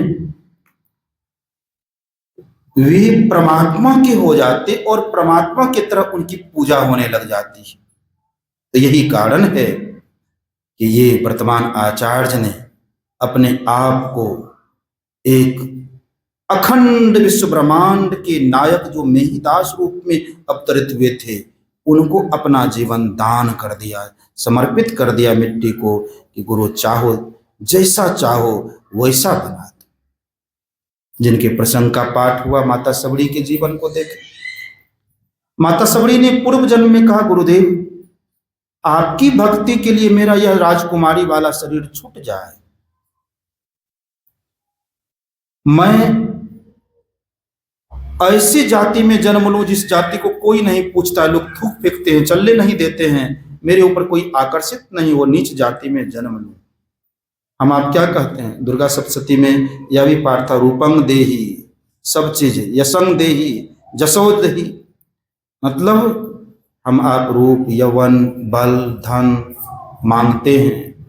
हमें साजोबाई क्या कहती है, मैं कुरूपा हो जाऊं, सुंदरता से कुरूपता मांगती है। क्यों? कि मेरे ऊपर किसी की नजर ना हो, मैं इसी तरह बेकार की चीज हो जाऊं जहां मैं भक्ति करती रहूं। और हे प्रभु, यदि मेरा प्रारब्ध कर्म पति का लिखा हुआ भी हो उस तरह से, आपकी कृपा से वह भी मेरे जीवन से छूट जाए, ताकि मैं निष्कंटक होकर आपकी भक्ति कर पाऊं। गुरुदेव ने कहा, ये मस्तु ऐसा ही होगा। सबरी के पूर्व जन्म का शरीर त्याग होता है, सबर जाति में, नीच जाति में जन्म ले लेती है, कुरूपा होकर, दांत बड़ी बड़ी डाकनी जैसे लगती है, पति विवाह कर करके ले जाते हैं, रास्ते में देखते हैं डाकनी का रूप छोड़कर चले जाते हैं, सबरी का भाग्य खुल जाता है। वे निष्कंटक होकर परमात्मा का सुमिरन करते हुए कहाँ पहुंची, तज योग पावक देह हरिपद लीन भई जंग नहीं फिरे, नर विबद कर्म अधर्म बहुमत, शोक प्रद सब त्याग हो, विश्वास करी कह दास तुलसी, राम पद अनुराग। कितनी बड़ी बात तुलसीदास जी ने कहा है। तुलसीदास जी कहते हैं कि हे मनुष्य सुनो, जो नीच जाति की, भीलनी जाति की सबरी थी, वह योग पावक, योग पावक क्या है, योगा अग्नि, जो दृष्टि योग की क्रिया से अपने अंदर में प्रकाश रूपी अग्नि प्रकट होता है, उस योगा अग्नि में सर्व सबरी देह त्याग कर करके लीन भई जहां नहीं फिरे, जहां से पुनरावर्तन नहीं होता, जो टॉप ऑफ क्रिएशन है, प्रकृति का सिरमौर है, जो हमारा निज धाम है, निज घर है, निज तत्व है, आत्मलोक है, आत्मस्वरूप है, उसको प्राप्त कर कर करके सबरी विमुक्त हो गए। नर मनुष्य विविध कर्म, विविध कर्म क्या है, मोबाइल सुनना कर्म है, दुकानदारी चलाना कर्म है। ए मनुष्य सुनो, विविध कर्म अधर्म बहुमत, आत्मधर्म को छोड़कर जितने धर्म है, आंख नाक कान सब धर्म अधर्म है, अधर्म बहुमत, शोक देने वाला है, संताप देने वाला है। हम समझते यही धन देने वाला है, प्रतिष्ठा देने वाला है, तुलसीदास जी कहते हैं शोक देने वाला है।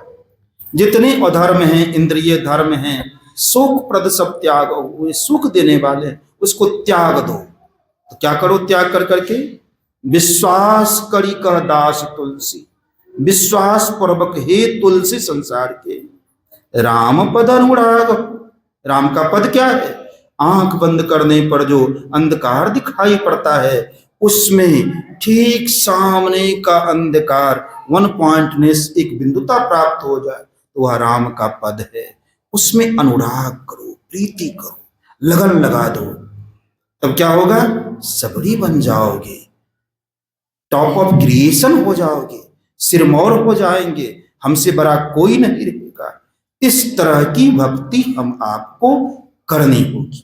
इसके लिए क्या करना होगा, भगवान ने कहा प्रथम भगति संतन कर संगा।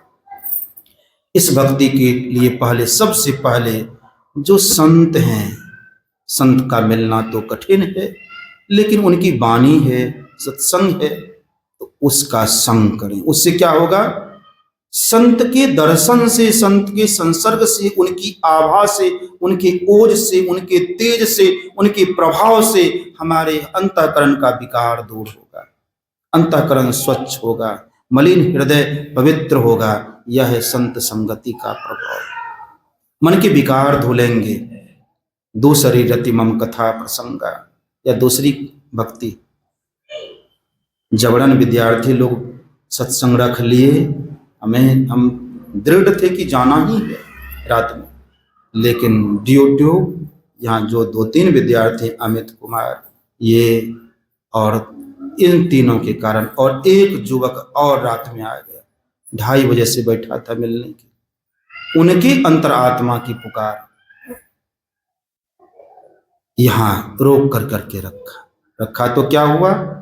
हम लोगों का जो अभी का समय था, या सुबह में जो लोग होंगे वह समय था, उस समय को गपशप में, संसारिक काम में, जो विनाश पर पहुंचाता है उसमें लगाते, जो जीव को दुख देता है उसमें लगाते, अर्थात संसार की ओर वृत्ति को लगाते। तो सत्संग क्या करता है? मन की वृत्ति को संसार की ओर से, दुखदायी इंद्रियों की ओर से हटाकर अपनी ओर लगाता है, ऊर्ध्वगति की ओर लगाता है। सत्संग से निसंगत्व की प्राप्ति होती है, निर्मोहत्व की प्राप्ति होती है, निश्चल तत्व की प्राप्ति होती है। इसलिए दूसरी रति मम कथा प्रसंग। क्यों बंद करवा देते हैं पंखा? पंखा का सुख लेंगे तो भीतर का सुख नहीं। सबों का कंसंट्रेशन सत्संग में बना रहे, देह की गर्मी का बोध ना हो। मनोयोग पूर्वक कर्ण इंद्रिय से कम इतना देर सुनेंगे तो जमदूत को कह सकते हैं खबरदार, 1 घंटा मैंने मनोयोग पूर्वक आश्रम में सत्संग सुना था। यह आपका आर्गुमेंट कर देगा, जिरह कर देगा, कहीं दूसरे जोनी में जाने से हो सकता है बचा लेगा। तो यह उपाय है सत्संग। दूसरी रति मम कथा प्रसंगा, भगवान कहते हैं दूसरी विधि क्या है? मेरे कथाओं की चर्चा में अत्यंत प्रेम, अति अटल श्रद्धा, प्रेम से गुरु भक्ति करें। हम आप तो इससे विमुख रहते हैं। तुलसीदास जी जैसे संत को भगवान जब दर्शन दिए, कहा मांगिए। क्या मांगते? तुलसीदास जी क्या मांगा? देहि सत्संग। प्रभु कुछ देना चाहते तो बेटा बेटी नाती पोता घर द्वार धन संपत्ति नहीं दीजिए। क्या दीजिए? देहि सत्संग, सत्संग दीजिए। सत्संग क्या है? निज अंग, परमात्मा का अपना अंग है सत्संग। निज अंग हरण शोक हारी। पृथ्वी पर और ऐसा कौन सी आपदाएं हैं, मुसीबत है, संकट है, जिसको सत्संग नहीं हरता हो? सत्संग सारी आपदाओं को हरने का एक अमोघ उपाय है। तो भगवान कहते हैं दूसरी रति मम कथा प्रसंग। मनोयोग पूर्वक सत्संग करने से मन का सिमटाव होता है, मन पवित्र होता है, अंतःकरण निर्मल होता है, अंतर में साधना करने की पात्रता आती है। यह है तीसरी भक्ति। दूसरी भक्ति गुरुपद पंकज सेवा, तीसरी भक्ति अमान। केवल तीसरी भक्ति के कारण हरिनंदन कुमार हरिनंदन परमहंस हो गए। गुरु आज्ञा का अक्षर सर पालन किए, तीसरी भक्ति मात्र उन्होंने जीवन में उतारा। तो आज जो उनके संबंध में लोग आंसू बहाते हैं या गुणगान करते हैं, वह गुरुपद पंकज सेवा, तीसरी भक्ति अमान। अपना मान त्याग कर, अपने अहंग भाव को त्याग कर, समर्पण भाव से गुरु सेवा करने के कारण हरिनंदन परमहंस हो गए।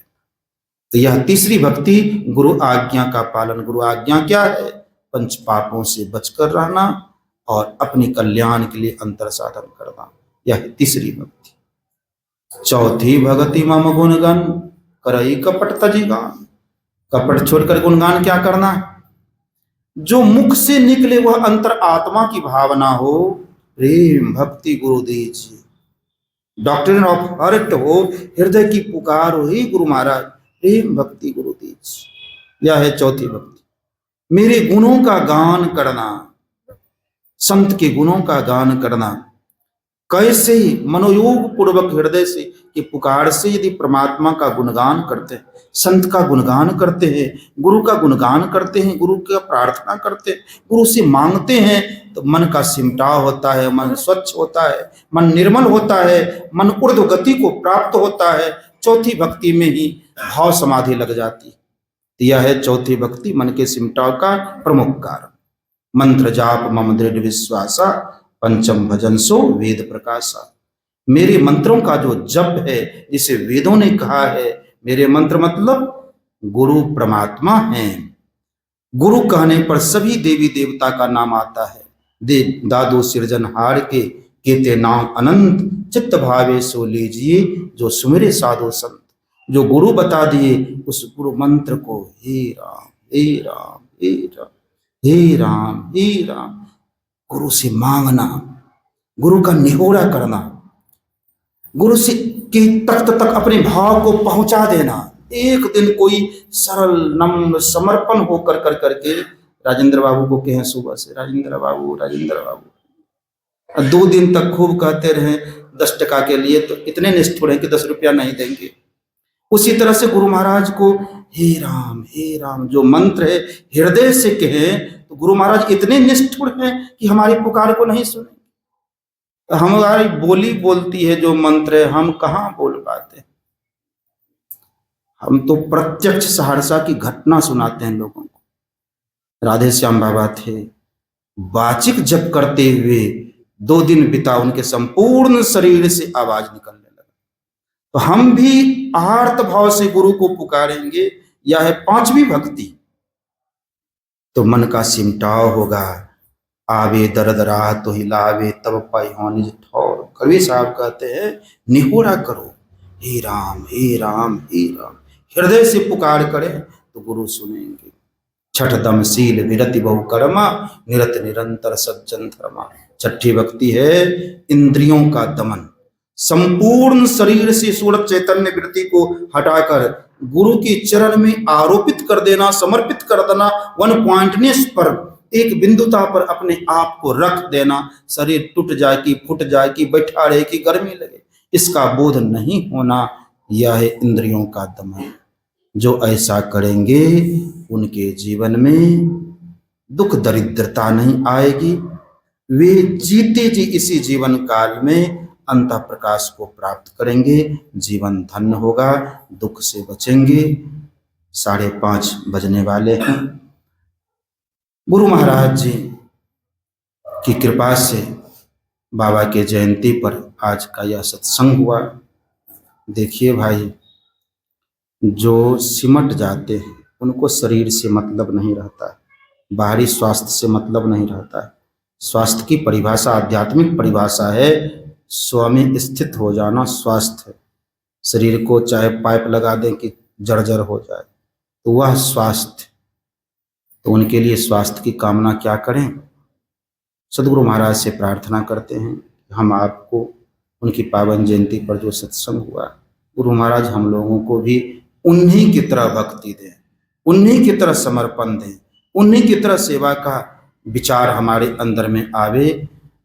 सुबह में मैंने सुनाया था गुरु महाराज के वचन को कि गुरु महाराज ने कहने की कृपा की अपनी पावन जयंती पर, प्रथम पावन जयंती पर, जब गुरु महाराज की जयंती का निर्णय लिया गया, जयंती मनाने का, संतमत सत्संग का इतिहास पढ़ेंगे, उसमें सब लिखा है। शांति संदेश कैसे शुरू हुआ, गुरु महाराज की जयंती कैसे प्रचलित हुआ, अखिल भारतीय का प्रचलन कैसे हुआ, सारा गुरु महाराज के जीवन का, के सत्संग का पूरा इतिहास, कैसे कैसे गुरु महाराज कहाँ गए, वह लिखा हुआ है। तो गुरु महाराज की पावन जयंती जब मनाई जा रही थी मनिहारी में, तो गुरु महाराज ने कहने की कृपा की थी, मेरी जयंती केवल भंडारा करना नहीं, ढोल नगारा बजाना नहीं, प्रभात फेरी करना नहीं, गरीबों को दान दिया गया था, गरीबों को दान देना नहीं, मेरी भक्ति है मेरे आज्ञा का कितना पालन आप कर पाते। तो यह उनकी जयंती यह होगी कि जो जिनकी जयंती मनाते हैं उनकी रहनी गहनी, उनकी वसीयत विरासत को अपने जीवन में उतारे, तब उनकी सच्ची जयंती। उनकी रहनी गहनी कैसी रहे, गुरु को समर्पण का जीवन रहे, तो वैसा समर्पण हम आपका भी हो, उनकी तरह हम आप भी भक्ति करें, तभी उनके जयंती को मनाने का साफल्य, उद्देश्य की पूर्ति होगी। यहाँ जयंती मनाया गया, हमें लगता है कि हम अपना ध्यान छोड़ करके रहे भी, तो गुरु महाराज यदि मजदूरी हमें दे दें तब तो मेरे लिए लाभ, और मजदूरी नहीं दिए तो मेरा घाटा हुआ तो कोई हर्ज नहीं। सत्संग हुआ यहाँ, इन्हीं शब्दों के साथ गुरु महाराज से सबों की भक्ति के लिए प्रार्थना करते हुए वाणी को विराम देता हूँ। श्री सद्गुरु महाराज।